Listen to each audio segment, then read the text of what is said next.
episode of the 2020 podcast, Canada's #1 optometry podcast. I'm your host, Dr. Harbir Sayan. Thank you so much for taking the time to join me here, as always, to learn and to grow. I always appreciate all the support. And off the top, the same request as always, if you get some value from today's conversation, please do share it. Send a link to a friend, take a screenshot, put it on Instagram, put it on LinkedIn, wherever you live, wherever you spend your time, wherever your friends are. Please send a message out. Let them know we're having this conversation. I have an amazing returning guest, Dhruvin Patel, all the way from the UK. And if you didn't listen to the last episode, Dhruvin is the founder. He's an optometrist in the UK and the founder of a company called Ocushield. Dhruvin was the recipient of the King's Award, which is a recognition by King Charles himself for success in business. And Dhruvin went to Buckingham Palace and met King Charles to receive this award not too long ago. And also, he was on the Dragon's Den in the UK, which is their version of Shark Tank. It's also called Dragon's Den in Canada, by the way. And his company, Ocushield, did actually receive a successful offer from one of the dragons. And so we'll go through that little story as well, because I think it's a great story. But so much to share from Dhruvin, you know, being an eye care professional, being a successful business person. So I'm excited to have you back on, Dhruvin. Thanks so much, man. No, pleasure for having me. And thanks for the awesome introduction. Hey, man, that's my pleasure. Like I was saying before we started recording, I'm really excited and proud to see all the success that you've been, I've been watching obviously for a while now. It's really cool to see that it just continues to grow. And I see that you're trying to do these different things, whether it's creating different types of content or different products for your company. It's nice to see that, and it kind of inspires me to do a little bit more on my end. So thank you. So Dhruvin, since it's been a couple of years since the last time you came on, why don't we go through a little bit of your story, right? The origins of Ocushield. And I think there's going to be people out there who want to hear the Dragon's Den story again. So let's just go through that, man. Start wherever you want to start and tell everybody a little bit about yourself. Yeah, sure, man. So yeah, from my perspective, my journey started in optometry school. So I studied at City University in London. Whilst I was studying, I worked in on opticians on the weekend, making some pocket change to get me by my uni studies. And whilst I was there back in 2014, the lead optometrist, she gathered me and the team and said, look, we've got this new product innovation for people that wear spectacles. And she said, it's a lens coating by Hoya called Blue Control. And she said, if your patients wear this or have this on their spectacles, they're going to be able to eliminate eye strain from their day-to-day life from computers. And I was naturally intrigued because I've grown up with my mum telling me screens are bad for your eyes, right? But she didn't really have a reason for why that statement existed. So I thought, is this the missing piece to the puzzle? I ran back to the university the following week, and I asked my faculty, I said, I want to do a research project around this topic. Somehow I got my way, and I did a research project on how artificial blue light affects the eye's physiology and circadian rhythms. And then after 9 to 12 months of doing the research, I found out that there was bodies of work which were saying, building evidence which was saying, yes, artificial short wavelength light was contributing towards visual stress and also suppressing melatonin, making it harder for us to sleep. So I was like, this is quite interesting, because I'm a student using like 10 different devices. I don't wear glasses as well, so I wasn't really applicable for spectacles myself. And I thought, why not just take the technology and put it onto a screen? And I had the idea, and there was actually a business competition with City University's sister school is Cass Business School, which is now rebranded to Bayes. Anyway, I entered the competition, and through multiple stages, I was fortunate enough to win, and I got some grant funding. And I was like, right, I'm going to make this happen. So I used the grant funding to create a MVP, a minimum viable product. And I put up a website, and it was like on Wix.com. And I said, right, whoever I meet, I'm going to talk about it. And when I'm ready, I'll send an email and tell people, they can order. And I got to that point in 2015, 16. And somehow I got about 1,000 pre-orders once I sent that email out. And I was like, whoa, this is interesting. So I pulled the trigger and developed our first line of products. And effectively I was, Ocushield began whilst I was at university, and I was shipping product from my university dorm room. And here in the UK, you have to go through a pre-registration period to become an optometrist.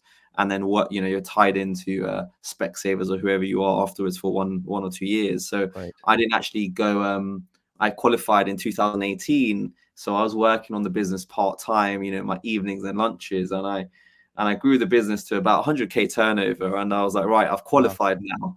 That's awesome. Yeah, and I was like, I qualified. I was like, what do I do now? I had Specsavers knocking on the door saying, you can open a franchise. We'd love to have you.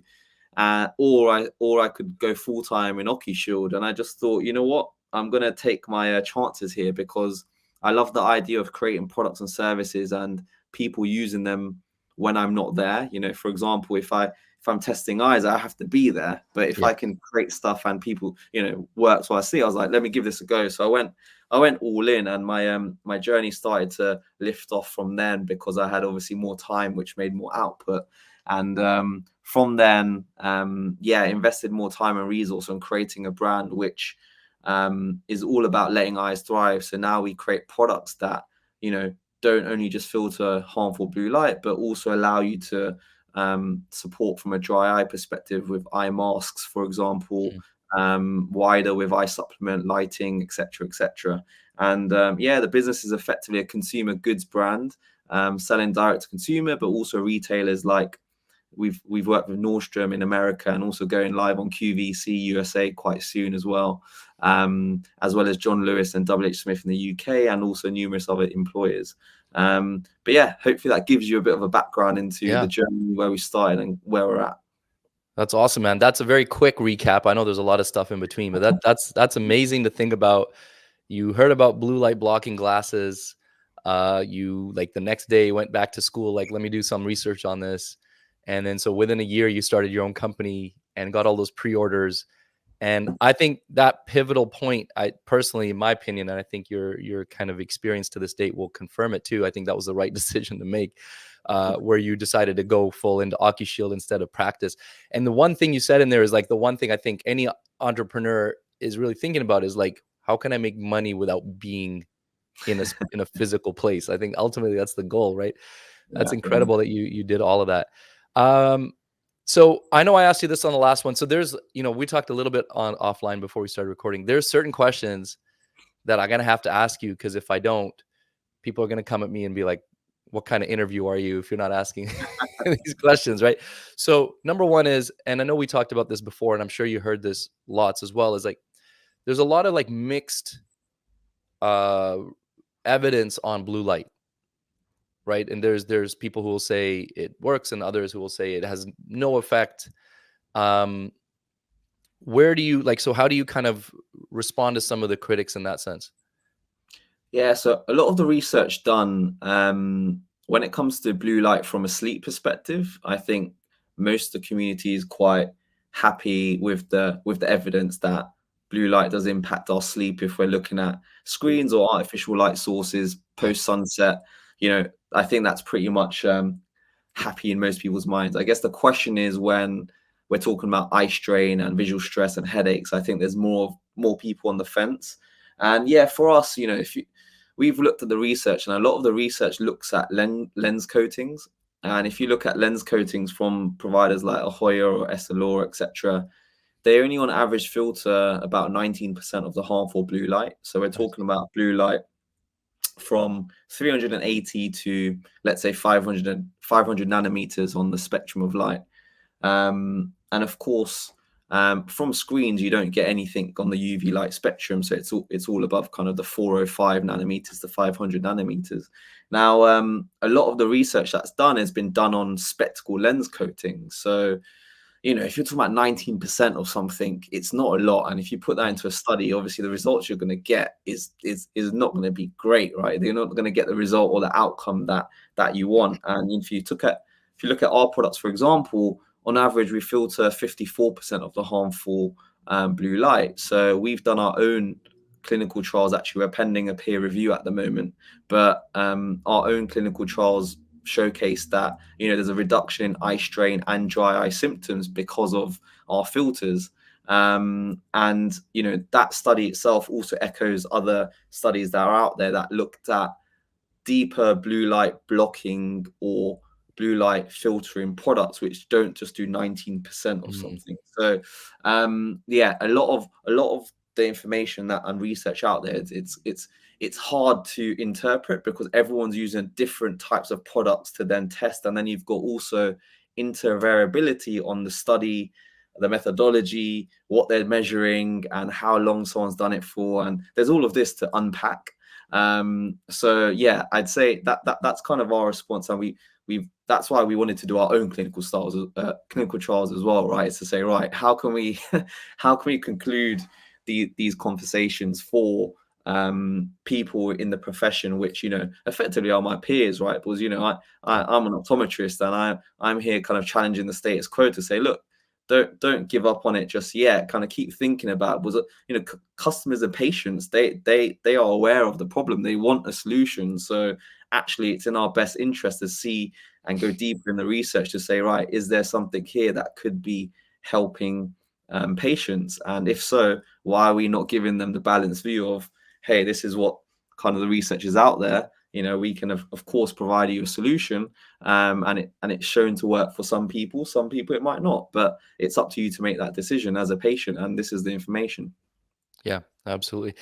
It is interesting, you know, when you read papers and research, um, you know, it's hard to even though it's like peer reviewed or it's, you know, in a certain journal and things like that. It's always it's even then it's kind of hard to know how valuable the information is, because we could be quite selective on which information we share or what we highlight, right? You know, and we read an article and it could just highlight one small percentage of the results and we don't see the others, and it make it a little harder to really interpret exactly what happened in that. So the 19%, for example, that's not something I knew. So that's you know that changes how I would perceive some of that research and that information out there. I mean, anecdotally, you know, I know we can't go around um, talking about, okay, anecdotal results and all this kind of thing, but I mean, I've been prescribing blue light blocking glasses in my office for many years now, and really trying to pay attention to what my patients say. And it seems like most of them really do like, you know, they seem to find some sort of benefit, whether it's placebo or not. They seem to find some kind of benefit. Sometimes I argue the idea of the placebo. If a patient feels better, they feel better, right? What difference does it make if it's a placebo? But whatever it is, it's good to know there's a difference. So I appreciate you kind of highlighting that difference in the products and what your products are filtering, the amount of blue light and so on. Uh, so now, what type of products do you offer? Because obviously there's a range, right? And it started with just like something that goes on top of your tablet or something like that, or your phone. Yeah, exactly that. So it was just it was a PET, which is PET is just a kind of an acronym for another way of saying a plastic material. It started with that went over your iPhones or iPads. We've now moved to tempered glass because we appreciate customers want to protect their asset as well as their, you know, their health. Because you know, you got shiny iPhones now, which are expensive. Yeah. So yeah, we now have changed that material. But as well as screen filters, we do glasses as well. So both day and night glasses. So the day glasses reduce up to 54% of the blue light. The night glasses, which are amber, reduce up to 99% of the harmful blue light. We do an eye mask, which has a hot and cold compress as well, but it can also double up as a sleep mask.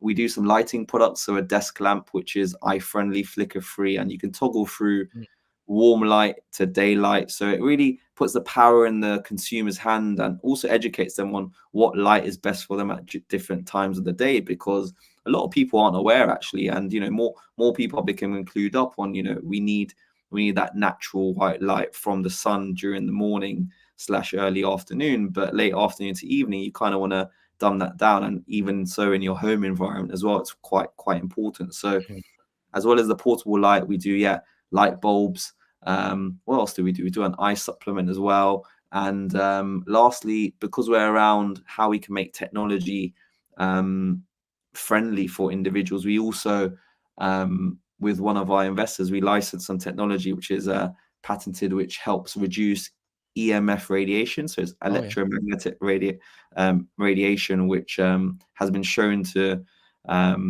you know, heat tissues when, you know, you're around so your bodily tissues, and also impact our day-to-day and mood, etc. So we've got a product that deflects 75% of the EMF radiation away from you when you're using your phone, for example, and it goes onto the back of the device. So yeah, we've got a broad remit. You know, mainly our focus is around eye care, but we understand our customers, they ask for things, and sometimes we go, right, this makes sense because we do some stuff around phones like the EMF side as well. Yeah, that's really interesting. The EMF thing. That's just for phones right now, or do you have something for tablets and computers as well? So just for phones, because the main culprit is that kind of signal, cellular signal, right? Mm, Laptops, generally, you're mostly connected to Wi-Fi. It has a little bit of a EMF emission, but nowhere near as close as cellular, got it. devices. I think I'm gonna need to get one of those. Okay, so tell me, the one of the most interesting stories is not to, discount all the other amazing things that have happened in your career already so far, but like one of the most amazing stories is the Dragon's Den or the Shark Tank story because so many people watch those shows and they find them so intriguing. Tell us a little bit about that experience, kind of how it came about and what the experience was like for you on the show. Yeah, so Dragon's Den here in the UK, I believe it was the first year of the pandemic. I believe 2021, if my timeline is correct. But we got emailed by a BBC researcher. So BBC is the channel that commissions the show here in the UK. And they said, hey, we think you'd be great for Dragon's Den. And I've grown up here in the UK watching the show, and I've always watched it with my parents, and I'm like, oh, this is so cool. And when I got that email, I was like, oh, this is quite interesting, because I've always wanted to go on it, but as as an entrepreneur or as a professional, you always have a bit of a doubt in the back of your mind, especially with a very public show like this. It could either go very well, or you obviously have a negative bias, and you're like, what's all the things that could go wrong live on air when you're pitching? So you're always quite hesitant. But I think because they reached out to us, I said, okay, this is a good sign. I have to follow this through. So anyway, we filled out this massive application, and then so this was in just early February / late February, and then the pandemic happened. So we sent the Mm, application off, and we literally heard nothing. And I'm chasing these guys, and they weren't responding. Anyway, in August that year, they came back and said, hey, we were all on something known as furlough over here, which they weren't working. yeah, yeah, We're yeah, like, exactly. and they're like, we're looking to restart things back up, and we'd love if you can do a pitch to the producers. And we pitched to the producers, and they loved it. And within a matter of it was like 2 weeks, they said, you've got a date to come in and pitch to the Dragons in the Den. And it was something like 2 weeks. We had 2 weeks to prepare for this, and we were like, crap, that's not too long at all. So me and my co-founder Assad, I remember just pitching to each other every day, looking at each other into the eyes, and we're just practicing our pitch and practicing to family members, whoever would listen. And then the day came where we had to go into the den to pitch. And it was one of those things where you're so nervous about the occasion, because again, it's all one take. You don't know what could happen. You don't know what the reputation of the business or what they're going to say, all these questions. And Yeah. I remember I don't drink coffee, but I had like a glass, I had black filter coffee, and I had these, I had in Boots around here, they have these remedy drops, which you can put on your tongue, and it calms you down. That's what it says on the box anyway. And it's like, take 2 drops. I remember like having half the bottle beforehand. I was like, I need to get ready for this pitch. But yeah, we were there from 8 a.m. and then we finally got called in at 1 p.m. So after just being in a dressing room looking at myself for ages, I was like, finally, the time has come. But yeah, we went in, the pitch was great, and we were in there for 1 hour and a half. And similar to Shark Tank, they show only 10 minutes of it. Yeah. But it started off badly in my eyes. We got 3 no's. I was like, oh, this isn't going very well. Yeah. And then suddenly the 2 dragons we wanted started fighting over Wow. making an offer in the business. And one was Peter Jones and the other was Tej Lavani. And they both ended up fighting, and we both negotiated both of them to accept an offer in the den. That's amazing. That's always the best, where it's like, oh no, they're out. And then all of a sudden, the best part is, if there's 2 dragons fighting, because there's like, you're gonna get a good pitch at that point, or a good offer at that point. That's pretty cool, man. The other thing about that is always tricky, because they're there, they're recording for an hour. You never know what little piece they're gonna take, like what facial expression or a comment you're gonna take, and how they're gonna make you look, right? But I watched the segment. You look good. You guys look great, man. And I'll put a link, because I want people to watch it. I think it's so cool to see somebody in our own industry who's been on there and done that pitch and all of that kind of thing. So I'll put a link in the show notes. So if anybody wants to watch that little clip, we can watch that. Awesome, man. So, okay, you started with all the blue light blocking products. As you mentioned, you've really expanded into newer endeavors and kind of broadening this eye health and overall health scope of your business. One of the things that we wanted to talk about was that you have your own supplement for eye health.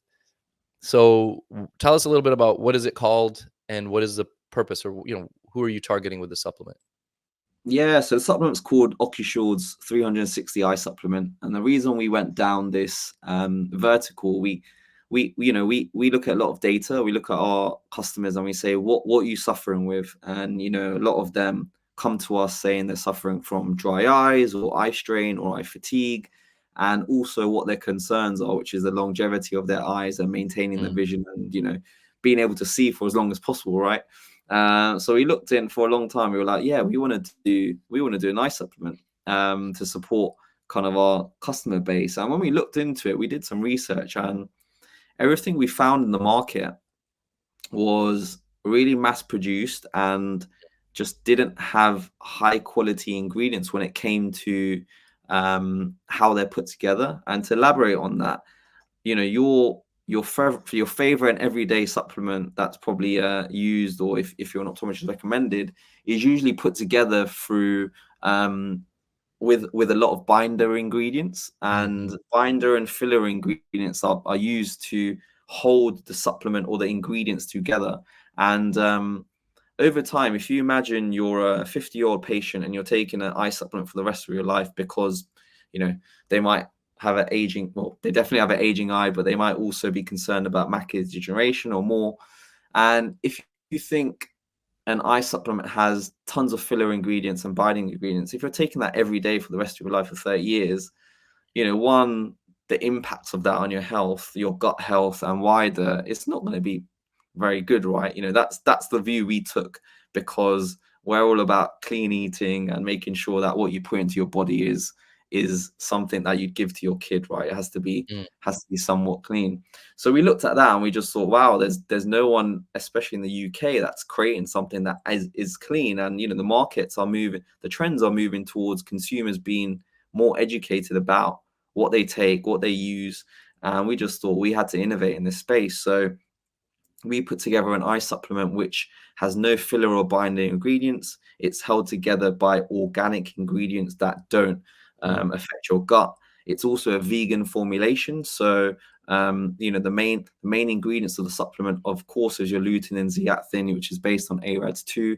But we also have the zincs, the vitamin Ds, the bilberry, and also the omegas as well. And the reason we wanted to do that was to look after, again, the aging eye. If someone wants to take the supplement for age-related macular degeneration or concerns about the retina, 9 times out of 10, they're probably going to have some level of dry eyes. This isn't for the chronic dry eye sufferers. It's for people that might be on the fence, might have a little niggle here and there, but it's just going to help them support their day-to-day. So we put that all together, and it's two capsules and a daily dose. And we brought it to market because we wanted to just create something different.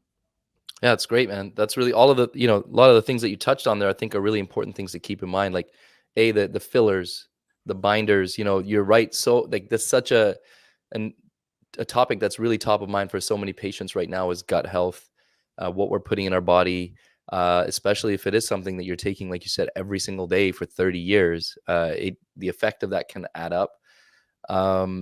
The vegan side is important, is interesting that you guys decided to go that route, because we sell a lot of omega-3 in our office, and we get somebody asking for, like, is this vegan?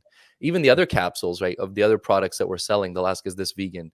So I think that's, even if maybe most of our patients don't care if it's vegan or not, it makes our life a lot easier knowing it is vegan. So that way you cover everybody. It's just taken care of. You said it yourself, and one of the things I was going to ask you, being in, fairly entrenched in dry eye myself, and selling lots of omegas in the office, the amount of omega is important, like the type of omega, the amount of omega. If we're specifically trying to help a dry eye sufferer, we're going to need, quite a bit of omega-3, a couple thousand milligrams at least, in high concentrations of EPA, DHA. So I was going to say, like, so that doesn't seem, the amount of omega in this product doesn't seem like it's exactly, it's not going to be that much, but like you said already, it's not exactly geared toward that chronic dry eye sufferer. This is more just to cover all the bases. But the other thing I was going to say is, we know for retinal health, omega-3 is good, right? So EPA is something that we know is better. A higher concentration of EPA may be better for dry eyes, but DHA is still very important for neurological health too. So I think having some amount of omega-3 in the supplement obviously is better than having none. So that's good too. And in this case, we're primarily talking about retinal health for this supplement. So that makes sense. Yeah, totally. That's it. It's like, what little extra can we provide to these consumers who are taking it to that might benefit their overall eye health as well, right? Because we know you get to, especially the age segment, they already might be already taking so many more medications. Yeah. So you're thinking, how can you kind of make their life easier, especially if they're, we know the aging eye naturally gets more dry eyes anyway, because there's less, the glands aren't being expressed, there's less oil production within the body, etc. So Yes. How can we support them before they get to that chronic dry eye piece? And if we can, then great. If not, then there's obviously other more equipped supplements and procedures out there to support those kinds of individuals. Yeah, absolutely. You mentioned, again, going back to the vegan thing. So since there is omega in here, what is the source of the omega-3? So we use algae oil. So it's naturally derived. So yeah, there's no fish ingredients in there. But yeah, vegans, vegetarians can gobble this up without wondering if it's going to be affecting their natural kind of guardrails of what they can have or not. And as you said, it's just no one's going to say no to a vegan supplement because it doesn't have fish oil, right? Everyone can take it, and it makes the optometrist's life easier when prescribing or recommending supplement as well. So on that note, so that's good to hear that it's an algae based, because from some of the conversations that I've had and learning from some of our peers who are more kind of deeper into the dry eye world, a marine source for omega is usually the best way to go. Ideally, fish, of course, going to be the most bioavailable in our body, but I think that as far as vegan sources, algae seems to be the best way to go versus some plant-based or seed-based. So that's good to hear that you guys have that as well. That kind of speaks to the quality of the product, I think. So where do people find it? Where is it available? So, we're primarily, of course, with this podcast, we're speaking to Canadians or North Americans. Is this available out here, or is it just in the UK? Yeah, definitely. So Ocushield.com, Ocushield. We ship worldwide. We actually have a presence in North America, so we ship locally there for our American and Canadian friends. So find us there for the eye supplement and more.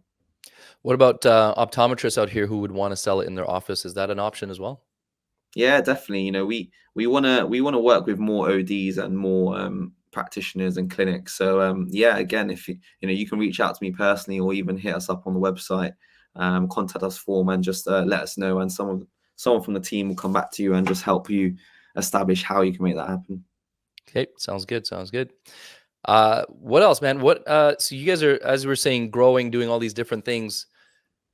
What else is something exciting that you got going on that I think people out here in North America would find interesting? Yeah, so for me, the most exciting thing for me personally at the moment is where we've moved into a SaaS service, so software as a service. So 24 months, probably a bit longer actually, but let's call it 24 months ago. 24 months ago, we provide some large employers products of ours for their employees, and we surveyed about 24 HR directors, and we said, hey, what do you do when it comes to your employees' eyes? And here in the UK anyway, they said, we do one out of two things. One is we provide eye voucher scheme, and two is if they get their eyes tested, we allow them to expense it back. And when we asked about how many employees as a percentage used this benefit, it was on average 2 to 4% out of their workforce. Like really, yeah. And these are very low.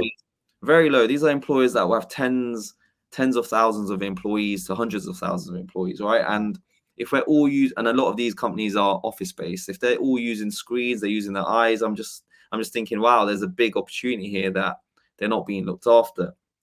And we looked at some more more of the data why employees weren't engaging. Well, they found the admin too clunky with the voucher schemes, expensing, all of that jazz, time in travel, convenience, and then also lastly, anxiety. Being in a room with a weird optometrist like me for 30 minutes kind of maybe put them off getting their eyes tested, right?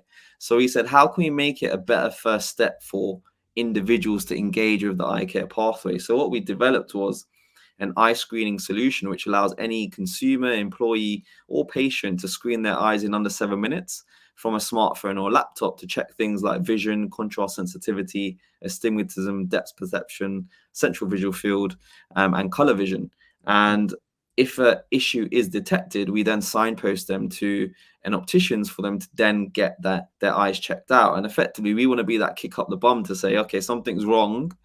You know, you need to do something about it. And we want to enable more people going through the doors of an optician's, because we realize that in this new age, and especially with a younger audience who may not care about getting their eyes tested. And we know in the UK, 24% of the UK's population have never had an eye exam or not had one in the last 5 years. So it's 16 million people alone who just don't get their eyes tested. So what can we do to support that? So we're super excited about that, because we've started working with employers like Aon and Charles Tyrwhitt, and then also some private medical insurers in the UK called Benedon Health, and distributing the solution to those kinds of users. So yeah, I'm super pumped to do more with that, develop that out, and it's just great, because it means more people can reach. We can reach more people through a solution which is, you know, can land in their email inbox and they can do it. Yeah, meeting people where they are, right? So you're right. I think the whole provider, it's different in Canada, you know, in some regards, but even here, a lot of people don't use their benefits or don't know what their benefits are. And if we can kind of meet people where they are, like in their email inbox, maybe even like social media through advertisements or whatever targeted things, to let them know that you know, these resources are available for them. I think that's really helpful. Now, a couple of things I want to clarify on what you're saying, Dhruvin, because the terminology is a little bit different here. So number one, when Dhruvin says opticians, he's talking about going to optometry office, right? So opticians, an optician here is a qualified position, a trained position. You'd be licensed to be an optician, somebody who's an expert in lenses and fitting glasses and contacts and these types of things. An optometrist is the eye doctor. So generally, you're referring to go into an optometry clinic, get an eye exam, and then, of course, see the optician, whether it's within the optometry clinic or wherever it might be, to get your glasses fit.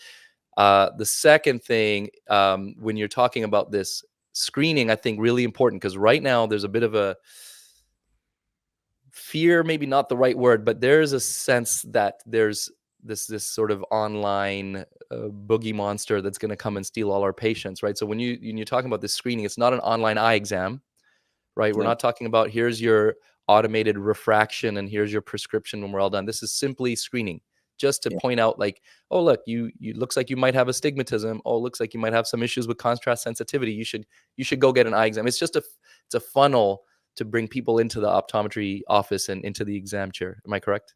Yeah, exactly that. And just on your first point as well, yeah, we can blame the kind large multinationals for causing opticians to be the name that sticks in the UK. No one, the public does not know what an optometrist is. Like, some of them will, but yeah, it's just everything eye care related is opticians here in the UK. But yeah, to your second point around the solution, yeah, it's exactly that. We're not trying to do online eye exams. We're on purpose staying out of the medical device lane, because we don't want to go into diagnostics. We want to be just, as you said, screening, signposting, and creating a behavioral change to create that pathway.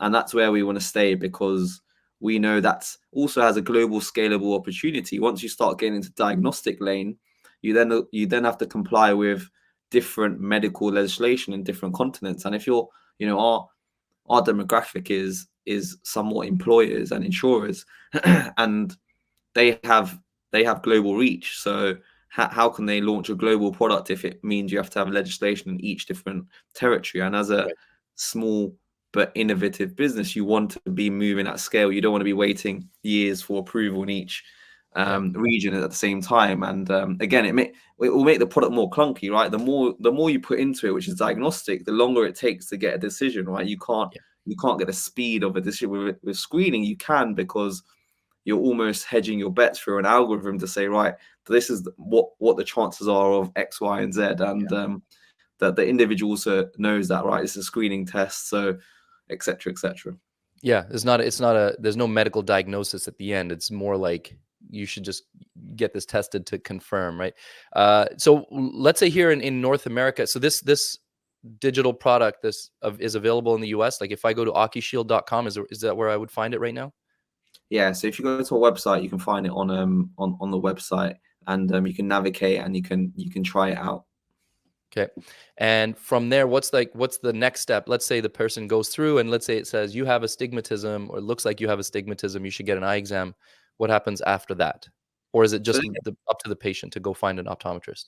yeah, so they get a couple options. They get the results emailed to them and they can download them as well. We encourage them to book an appointment digitally via lens crafters in the USA.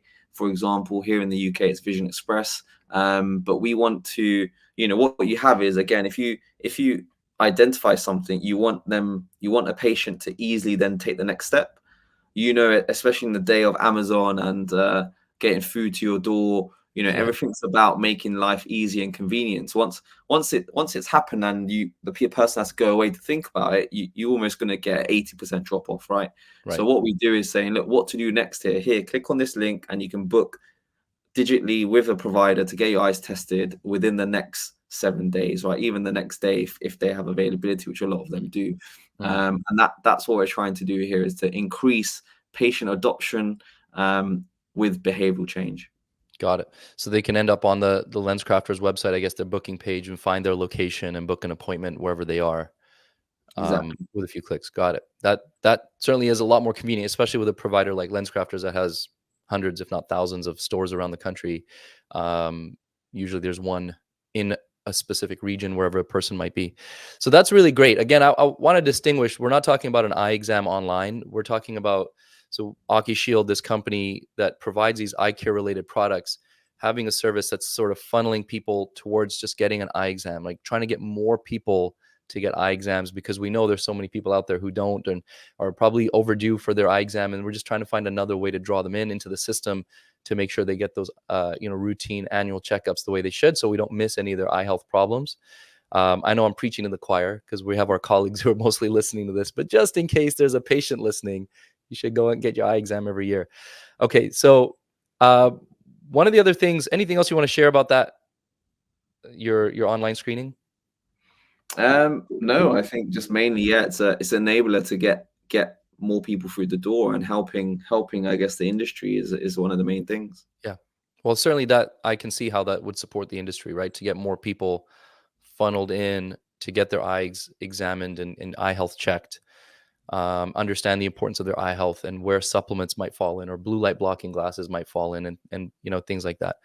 One of the other things, given that you're an optometrist based in the UK, and I'm an optometrist based in Canada, we thought we might talk a little bit about the differences between the settings and the profession in each of our countries, respective countries.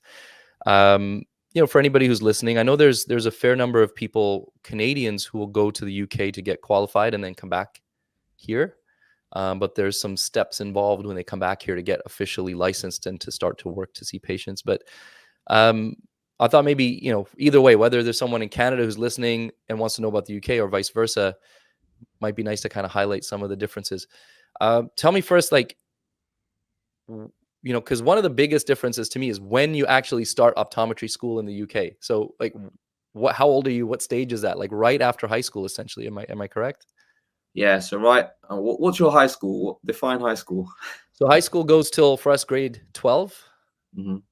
But it is different at the end, right? Because you guys have certain different exams that you write that sort of define your level of education, so to speak, your A levels, O levels. You guys still do those? Yes. Yeah. So we have A levels before you go to university. So you finish kind of college where you've done A levels at kind of that 17-year-old age, and at 18 you're heading out to university, and that's where generally people start their BSc optometry course, which is usually 3 years, and then you have 1 year pre-registration.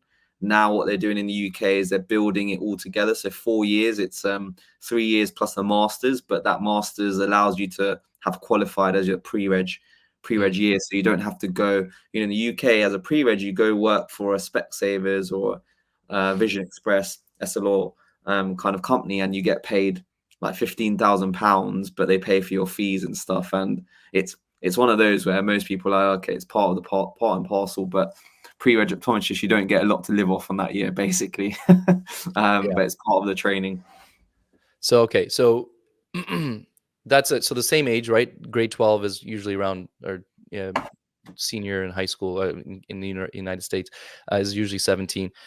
For us, then 18, 19, you're starting university, but your bachelor's in something else, not optometry. So science, whatever, biology, physiology, doesn't matter. You do those 4 years, and then you apply to optometry school as a graduate degree. So the optometry degree here is a doctor of optometry. Similar concept of as like medical schools the same way out here, or dentistry schools the same way out here. You got to do your 4 years of undergrad and then 4 years of your graduate degree, whether it's medical doctor, dentist, optometrist, whatever. But the 4 years of optometry are similar to what you're describing in the UK there. So there's 3 years of school, and the fourth year is clinical. Except in our fourth year, we're still paying our dues or tuition, and we're not getting paid anything by the company that we're working for. So it's free labor for the whoever we're working for. But the same kind of thing applies in the sense that, like, we have corporations out here that'll say, like, if you come enroll with us, we maybe will pay some of your dues or pay you a signing bonus, and then you got to work for us for X number of years afterwards. And that sort of draws people into a lot of these larger corporations. And I think that similar to what happens out there. Yeah, exactly that. So the difference, I think, because of like the way the curriculum, everything is structured, and we're doing it after undergrad, and it's a doctor of optometry degree out here. I think North America is the only place in the world that has this OD designation, or the doctor of optometry designation. So we're allowed to, I think, treat and prescribe and do things like that to a certain level that maybe is not available in the UK, especially in the States. They're able to do certain procedures, like removing some lumps and bumps in the eyelids, even laser procedures in certain states. So they're really growing to a different level. But what's kind of the extent of the practice in the UK for the average optometrist out there? So I think what we're seeing in the last kind of 3 to 5 years is there's definitely a more move towards clinical stuff on the high street, so community practice. Whereas it was around glasses and contact lenses and your traditional, bits of equipment to see, let's call it. We know that with online glasses providers, etc., there has to be a new model, and also the NHS here in the UK is struggling. So how can primary care take more of the burden off secondary and tertiary care? And the opticians are perfectly placed for that. So what we're seeing is more contracts with the likes of Specsavers taking on more work for opticians to do, red eye or dry eye disease management, rather than it going to a hospital. So that's where there's more money being earned for optometrists, or let's say the clinic owner. It's still not enough, as because glasses commercially are quite lucrative, right? So to make that kind of money, it's slightly different. So it's still not that great. So for optometrists, it's kind of hedging their bets at the moment. It's still a lot of it is trying to compete with losing market share to online providers. But if you're in a good location, you're in a market town or a small town, and you have that face-to-face ability with patients, because here you have a big, like most places, there's a big aging population, and everyone, once you get into that aging population, you can't get varifocals online and everything's going to be dandy all the time, right? You need that level of care. So like, I don't think the opticians will go anywhere in that sense, and there'll always be a big market, especially with an aging population. But I think there's different headwinds that I think the UK is facing, such as large optical providers trying to bring telemedicine to the fold to reduce the amount of optometrists they need to pay for refraction, and even looking at the fundus, for example, because all of it can be theoretically done on an OCT and it just needs to be checked over. So I think those are some of the trends here in the UK. Yeah, it's interesting to hear actually that that's becoming a trend in the UK. Certainly something that's starting to happen in North America. In fact, just a couple episodes back, I interviewed somebody based here in Canada, actually not far from me, a couple hours away. Um, and she's in a more sort of rural setting where it's kind of out there. There's less people, less providers, less optometrists to fill in to help her cover her schedule. And so she, as just an individual optometrist, not a part of a corporation, has implemented remote optometry, teleoptometry in her clinic. So she will see her. The patients will come in, and but the doctors will be maybe here in Vancouver or somewhere else in Canada, or I guess in BC probably, um, and seeing patients from home. So it's definitely becoming, it's not, I wouldn't say a common thing, but it's definitely becoming kind of coming into people's consciousness now and awareness now, where you can do eye exams from home. Um, what's the reception been for that right now in the UK? Is there like skepticism? Is it positive? Are people excited about it? Have you noticed anything along that line? I think from consumers, it's mixed. Some consumers, especially in cities, they like it because it saves time. Those that have a little bit more time and want care probably will opt against it. From a profession perspective, I'd say most optometrists don't like it because effectively it means um, less less funds for the optometrist. Was what the conglomerates are doing is effectively is reducing how much they have to pay for the overhead of an optometrist, right? So Mm, you're going to get more optometrists in the market, which brings down the amount they're paid. So the general consensus is, well, yeah, it's not a good thing for the profession. If you're a practice owner, then it's a good thing. So yeah, yeah. so I think you hit the nail on the head with like kind of the sentiment out here too. There's like, some negativity, some positivity, depending on the setting, right? So in this case, for example, when I'm talking about Mindy, in her practice, she's a private practice owner. She just can't find the coverage. She has patients. She's in this area where patients need care, but there's no other provider out there. It's her office. Maybe there's one other, but there's just not enough providers. So that in that setting, it makes so much sense. Now you're actually providing care to people who need care and cannot find it anywhere else, right? The other thing that's happening though on the flip side is that the corporations are getting, obviously they have the technology and they'll just place it wherever. It doesn't have to be rural, it doesn't have to be like there's not enough care or underserved population. It's just here, plop it in the middle of the city. We just want to see as many patients as we can, and we want lower overhead. But that's, I think, just part and parcel. That's part of the deal. You can't have one and not have the other. So we have to just accept that that's part of it. I think overall, yes, it's good and bad. I think overall it's good, as long as we as optometrists stay at the forefront, stay learning, stay up to date on the technology, and maybe even start to implement it, even if we don't need it so much, but start to implement it so we understand it, or at least invest time in understanding it, and where it's valuable. So, you know, so we're not kind of like hit by this tidal wave of corporations just doing corporate, remote optometry, and optometrists, our jobs are devalued because of it. I think as long as we stay abreast of all the information, we'll be okay. That's my little spiel. I'm not gonna go too far. I told you before we started recording, I might go off, No, I but I think think that's I at think the end of the right. day. If this technology exists, you can't just dig your head in the sand and hope it doesn't affect you. It's going to affect you one way or the other. Yeah. You've got to think about the key stakeholder in all of this, and it's the patient, right? And patients are just like with our packages and just like with our food, just like convenience and that they want.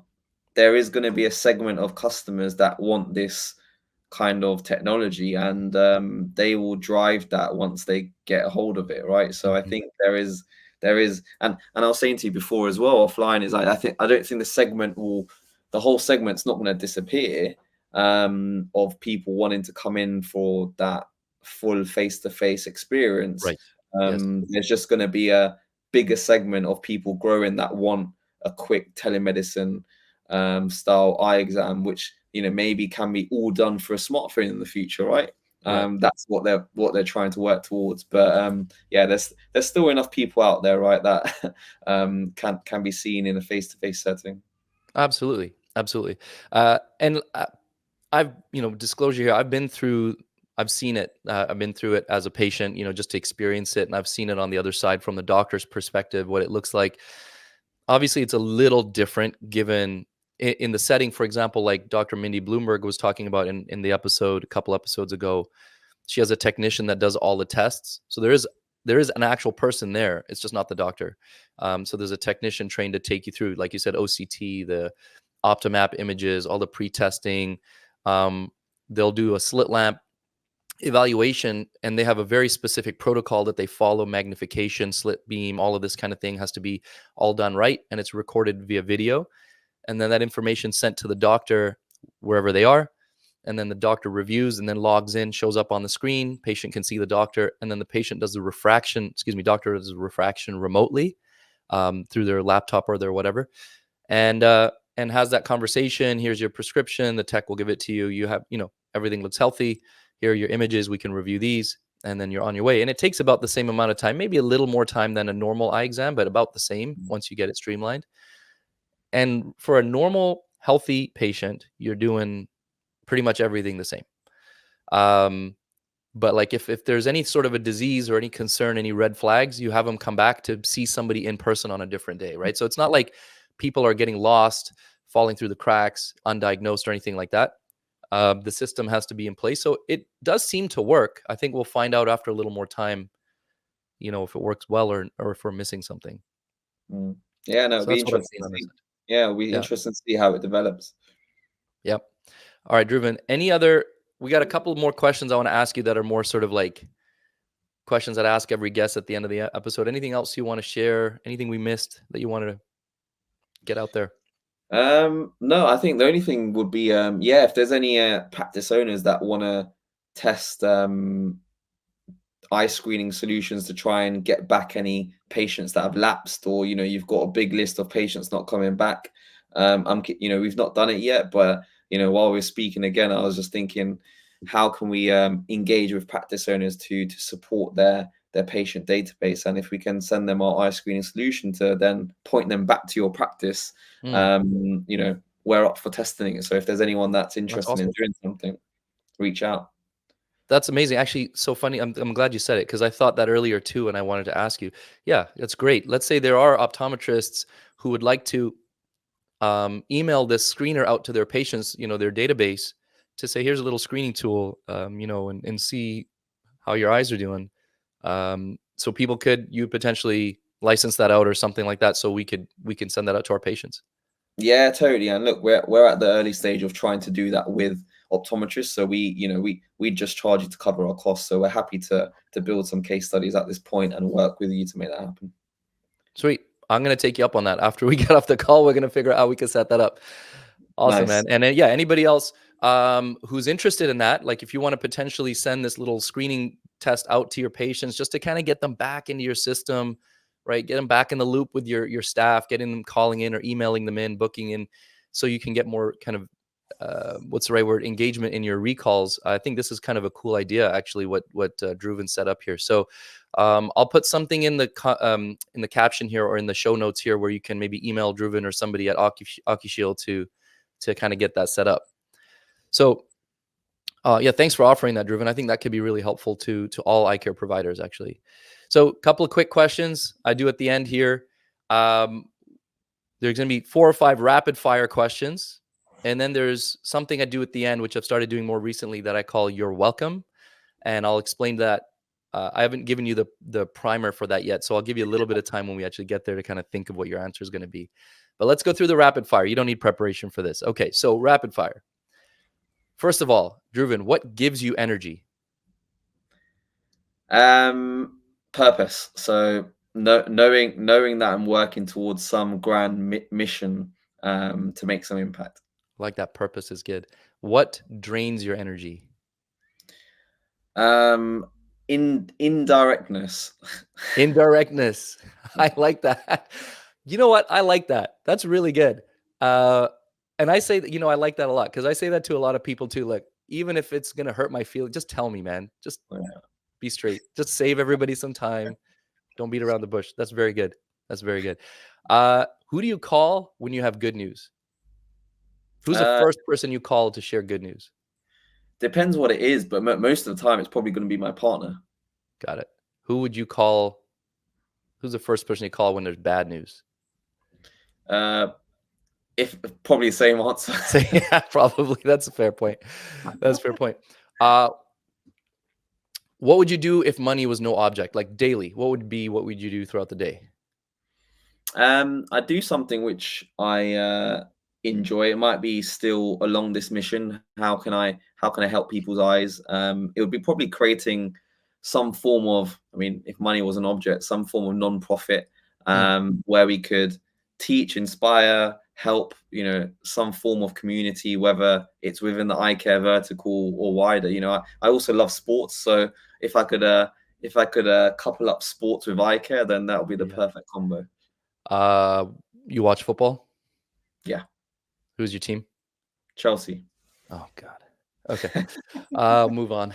So what would you do, or what activity right now do you do where you that brings you to your flow state where time sort of disappears? Is there anything that you do right now that takes you there, whether it's, physical activity, whether it's certain work things, other hobbies? Yeah, so I mean, from a flow state perspective, when I'm working, because mine, a lot of what I do now is, I'd say, let's call it office space. Getting in the flow state means putting on some form of. It's weird because I go on Spotify and I put on cafe music, so it's like replicates a cafe, so it's good background noise, and then I have to shut down all my notifications, whether it's my phone, Slack, or emails, and it just allows me to work relentlessly for 45 minutes, focus on a specific topic. But yeah, on the other side of the coin, what allows me to like keep my mind focused if I, off work is playing sports. Like I can play cricket, for example, 8 hours in a day, and I'm just focused on the objective of the sports, and that gives me that form of release away from work. Got it. Love it. Okay, so rapid fire is over. The last question I want to ask you. So this segment we call "You're Welcome." There's a movie called Moana. It's a Disney movie. I'm going to assume you have not seen it. I don't think I have, no. Okay, that's okay. That's okay. You're a young single man without children. It's totally fine. When you have kids, call me like 5-6 years from now. You probably have seen it at that point. All right. But in this movie, there's a character named Maui, and he's kind of this egotistical. He's sort of like a god figure, and he's created a lot of things on the earth. And he's saying to the other character, like, "You're welcome. I've made this for you. Here you go," kind of thing. So it's tongue in cheek. It's for fun, but this is your chance to be that egotistical figure. I want you to share one profound piece of advice, a quote, some information that you think will help me and the audience to improve our lives. And then we'll say thank you. And then you'll say, well, you're welcome. All right, we're going to do you're welcome. You're welcome. You're welcome. So, Dhruvin, what is one piece of advice or a quote or anything profound you'd like to share with us? Whenever you feel nervous or you feel uncomfortable, lean into it, go more towards that direction, because that's where you're going to see the most growth in your life. I love that. Thank you very much. You're welcome. You're welcome. You're welcome. There he goes. He's got it. So I like that. Have you read The Obstacle is the Way? Have you read that book? I don't know. Okay. Similar kind of a concept. I'm into Stoic philosophy. There's Ryan Holiday is kind of the main guy these days who really writes about it, talks about it. But a lot of his, what he's talking about is based on ancient philosophy, Marcus Aurelius, and that. The Obstacle is the Way is based on a quote from Marcus Aurelius, who was the emperor of Rome a couple thousand years ago. And in his book, his journal, basically, he was writing that to himself. He's like, the impediment to action is the direction of action. Like the obstacle is the way. So when something's kind of getting in your way, or there's, like you're saying, you're nervous or you're scared, you should lean into it and go in that direction. That usually is the way you need to go. So that's pretty cool. Very nice. I'll have to look that book up. Yeah, look it up. Great book, though, actually. The Obstacle is the Way. Great book. Also, Ego is the Enemy. Very good also. All right, Dhruvin. Thanks, man. I appreciate everything. Oh, where can people get a hold of you or connect with you? I'm quite active on LinkedIn or Instagram. Dhruvin Patel. Yeah, just type my name in. You should be able to find me. I don't think there's too many of me around. So yeah, hit me up on one of those platforms. Got it. And just for the people who are listening, Dhruvin is Dhruvin. Patel is Patel. So yeah, search him up. You'll find him. It's easy. Trust me. He's active. He's putting out good content. So make sure you check him out. Thanks again, Dhruvin. Appreciate all the time, man. Pleasure. Lovely chatting. And thank you to everybody who's listening or watching. the 2020 podcast, Canada's #1 optometry podcast. I'll see you guys in the next episode.